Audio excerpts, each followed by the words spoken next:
Hey, hey, hey, I'm back again. I'm gonna try to do a few more of these axioms from the Emerald Tablet in the Nazarene Bible, the Holy Megillah. Um, all right, so this is kind of like part four, but it's just like I said, there's 40 in here, so we're at 21. I don't know if this is gonna be the end. I'm hoping so, but let me get started. I'm only doing 20-minute videos, so they don't get boring, and so I don't start stuttering. All right, guys. Let me make sure my mic is right. Okay. Real Hermiums.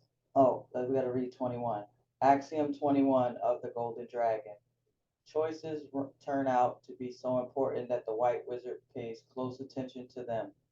Choices are transformative. Herman's commentary on Axiom 21. Real magic is about choices. The quality of your choices here and now will determine the quality of your tomorrows. Choose your future well every day, and you will find yourself in heaven here and now. The realm of various possibilities, I and saw, according to what I have experienced and instituted, is itself in service to the highest power, unlimited love. I don't think this says instituted, this is intuited. Okay.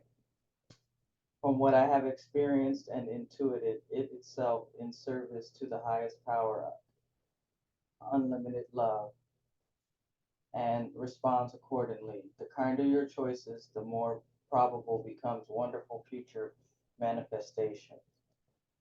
That truth is the key to understanding your own role in choosing, conjuring which of your own possible alternative futures will manifest out of infinite possibility.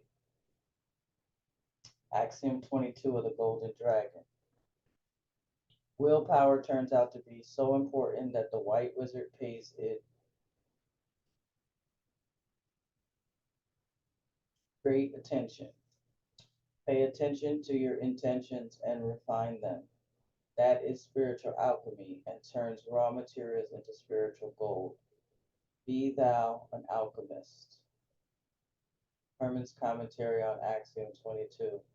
O Nazarene wizards, the way to pay attention to and refine your intention is to make doing so part of your daily spiritual practice. Refine your use of willpower, and life itself will like your behavior, and bless your efforts. Abuse abuse willpower, and life itself will seem to abuse you. White wizards of the Nazarene tradition are advanced practitioners of the yoga of the Essene tree of life. It is by that yoga that we refine our use of willpower. That yoga is described in the Holy Megillah Nazarene Bible of the Essene way. That yoga precedes the birth of this planet. Axiom 23 of the Golden Dragon.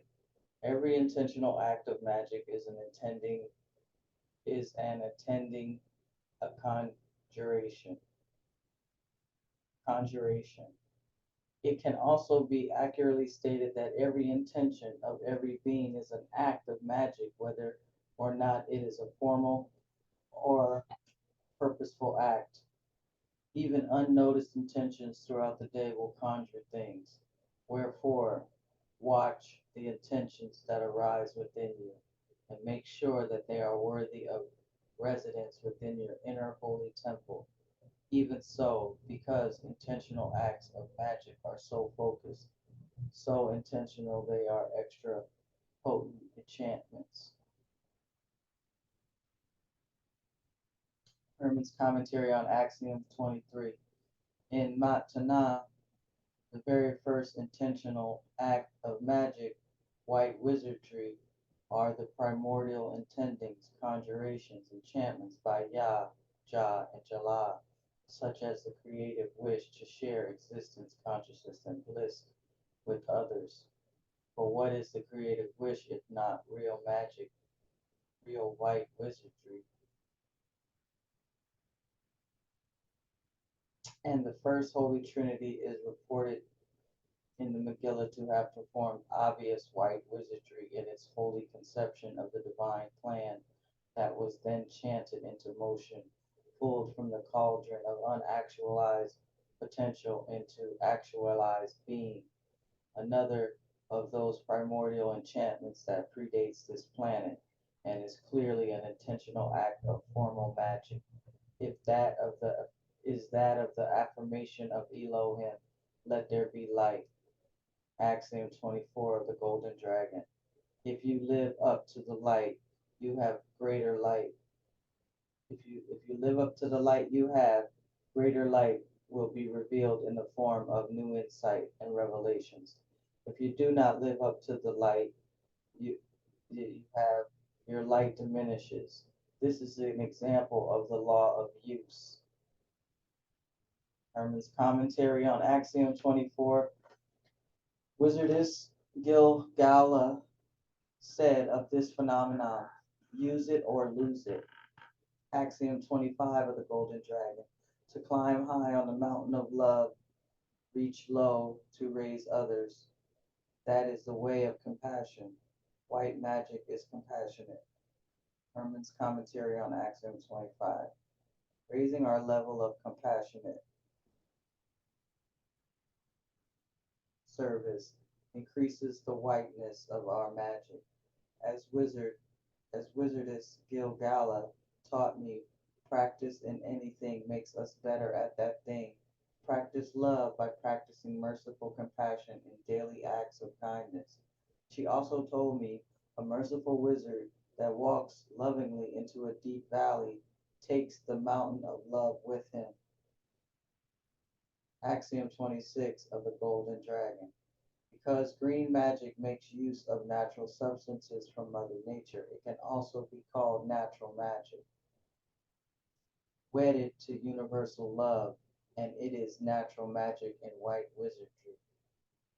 Herman's commentary on Axiom 26. If I am using a gray stone or clear water, neither of which is green in color, I am still practicing green magic. That is because it is broadest in its broadest meaning, green magic refers to all natural substances, whether literally the color green or not. In this sense, green is being used as a word that symbolizes nature. And because green is also associated with the heart chakra and thus love, we are reminded that our green wizardry practices, our magical uses of natural substance, must be loving if they are also to be considered white magic. Axiom 27 of the Golden Dragon, as above, so below, is an axiom that informs green wizardry and white magic. Herman's commentary on Axiom 27. Wizardess Gilgala referred to that phenomenon when she said, the divine plan is above and is within every part of the below, for the macrocosm is seen in the microcosm. The divine plan unfolds universal intelligence in compassionate love and self-replication. The above is encoded within the fabric of existence. The below is created in the image and likeness of the above. Axiom 28 of the Golden Dragon. Not only our green wizardry is practiced in the context of white magic, so is our daily lifestyle. This is why we, unlike black magic wizards, are not scary. Herman's commentary on Axiom 28. White magic is not scary. White magic is universal love and compassionate action. Axiom 29, the Golden Dragon. It turns out that the sun is very important in more ways than the obvious ones. Thus, Nazarene wizards cultivate our relationship with it. Cultivate your relationship with the sun, and you will be astounded. Herman's commentary on Axiom 29. Green wizards of white magic are very sun orientated. They are solar mysteries that will astound you. Those mysteries are only unveiled by those that cultivate their relationship with the sun. You either are really doing that or you are not. Talking about it is not the same as experiencing it, but that talk can be helpful. It can remind and to do encourage you to actually do it.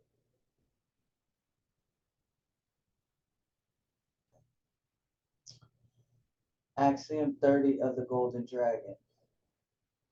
While our shares of the divine mind pays attention to the sun and other stars and exchanges information with them, our shares of divine heart has a loving relationship with our sun and other stars. Thus we commune with the sun and other stars with both head and heart. Hermon's commentary on Axiom 30. We also perform each act of intentional white magic with both divine head and divine heart, united as one in Yah. The sun itself does likewise, wherefore we illustrate it as having two wings. The head without the heart is like a bird with but one wing. With those two wings, divine mind and divine heart, we each can fly like the sun, which brings us to Axiom 31. Axiom 31 of the Golden Dragon. Each of us, each soul is a spiritual star that will ascend just as high as our two wings, divine mind and divine heart, take us. Green wizards of white magic affirm the truth that our formal words of farewell the star within me sees the star within you, burning wisely in compassion. Hermon's commentary on Axiom 31. So be it, now and forever, in Yah, Amen. Axiom 32 of the Golden Dragon. As within, so without. This is in accordance with the law of correlation. Hermon's commentary on Axiom 32. As above, so below is also in accordance with the law of correlation. Axiom 33 of the Golden Dragon. The human being has 33 vertebrae, and pattern after that there are 33 rungs, levels within the school of Raphaim, within green wizards of the white rose, within a seen mountain of peace mystery school. Like those 33 vertebrae are within the five sections called from bottom up, coccyx, sacrum, lumbar, thoracic, cervical. So are the correlating 33 rung steps within the school of Raphaim, represented in five sections. Hermon's commentary on Axiom 33. The coccyx section consists of four fused vertebrae that correlate with the first four levels within the school of Raphaim. These four fused vertebrae make a fourfold foundation for the ladder of the spine that rung by rung, vertebrae by vertebrae, rises up towards the brainstem and the skull. The sacrum section consists of five fused vertebrae that correlate with the next five levels within the school of Raphaim. The lumbar section consists of five vertebrae that correlate with the next five levels of the school of Raphaim. The thorax section consists of 12 vertebrae that correlate with the next 12 levels in the school of Raphaim. The cervical section consists of 7 vertebrae that correlate with the next 7 levels within the school of the Raphaim. When counting up from the bottom of the coccyx up to the cervical level, we call the first cervical vertebrae that we meet after leaving the last one of the thoracic vertebrae, the first cervical vertebrae. However, some doctors of other traditions counting the vertebrae downward from the top of the neck towards the bottom of the neck, call the first vertebrae that is meant from that direction. The direction down the neck, the first cervical vertebrae. Since our mystery school levels are climbing upward in ascension, it makes sense for us to count the 7 cervical vertebrae in upward fashion as if climbing the spinal stairway. So rising from the last of the 12 thoracic vertebrae, moving upward, we meet the first vertebrae of the 7 cervical levels vertebrae. Axiom 34, the Golden Dragon, the ongoing expansion of existence, consciousness, and bliss through repeated annual cycles within the aspect of eternal now called duration is accomplished by the practice of goodness in universal love. That is spiritual evolution. Herman's commentary on Axiom 34. The all keeps getting better and better because unlimited goodness, which is linked with unlimited universal salvation and universal love, is so good that it perpetually expands. That refinement of goodness via spiritual evolution is sensed by embodied beings as the refinement of vibration.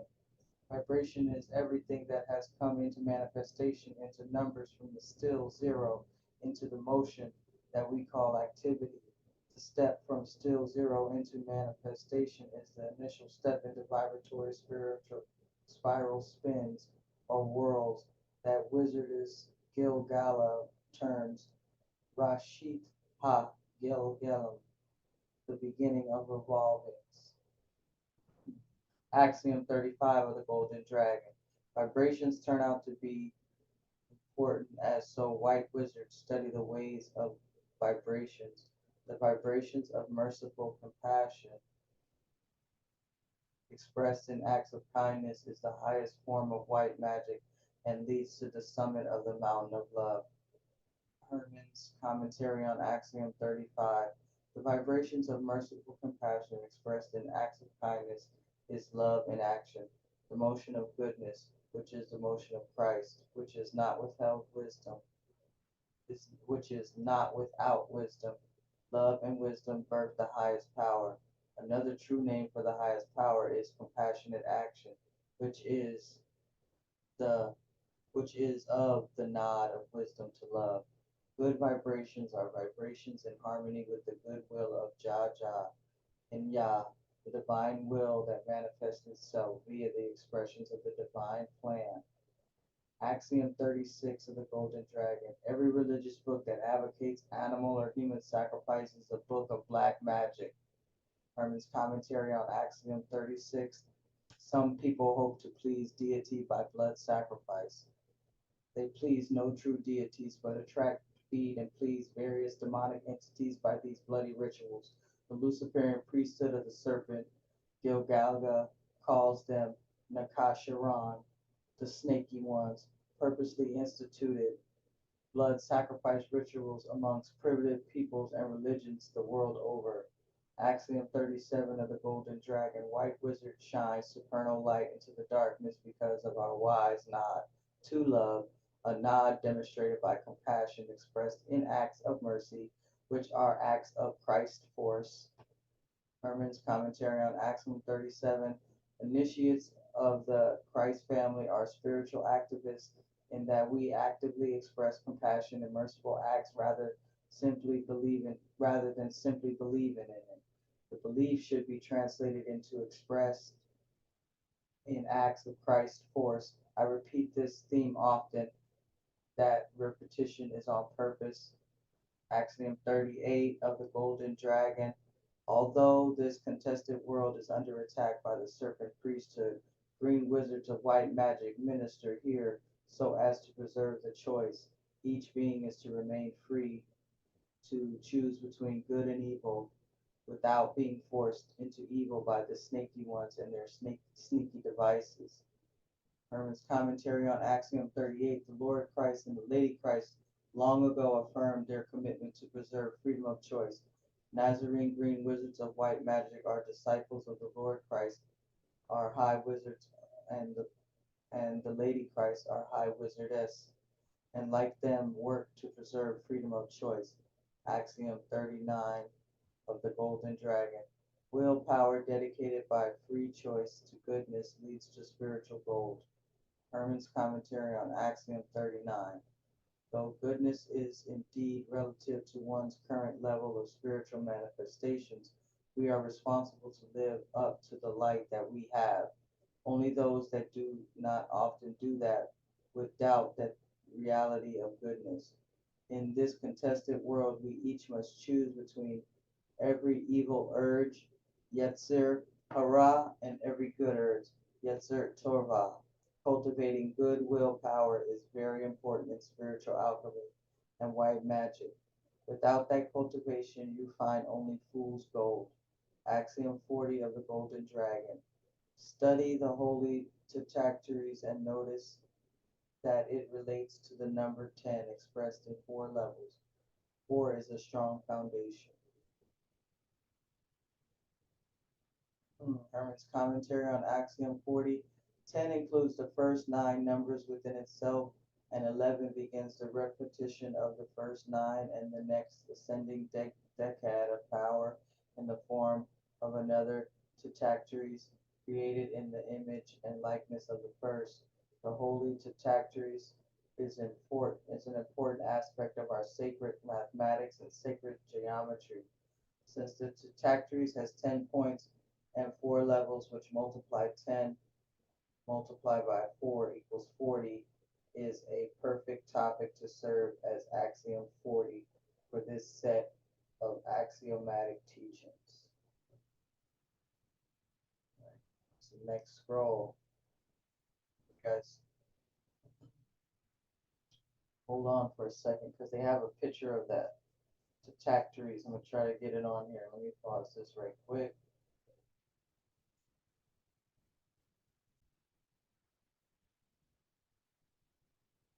Okay, here is the holy Tachactaries.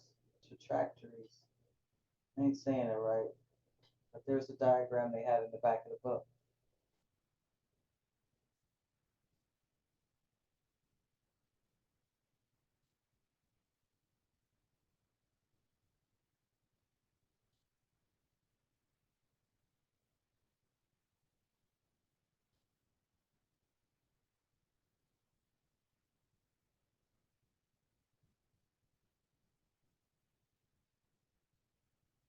All right.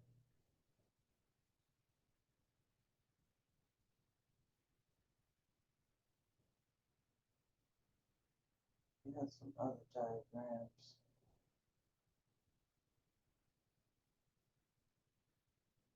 Smaller.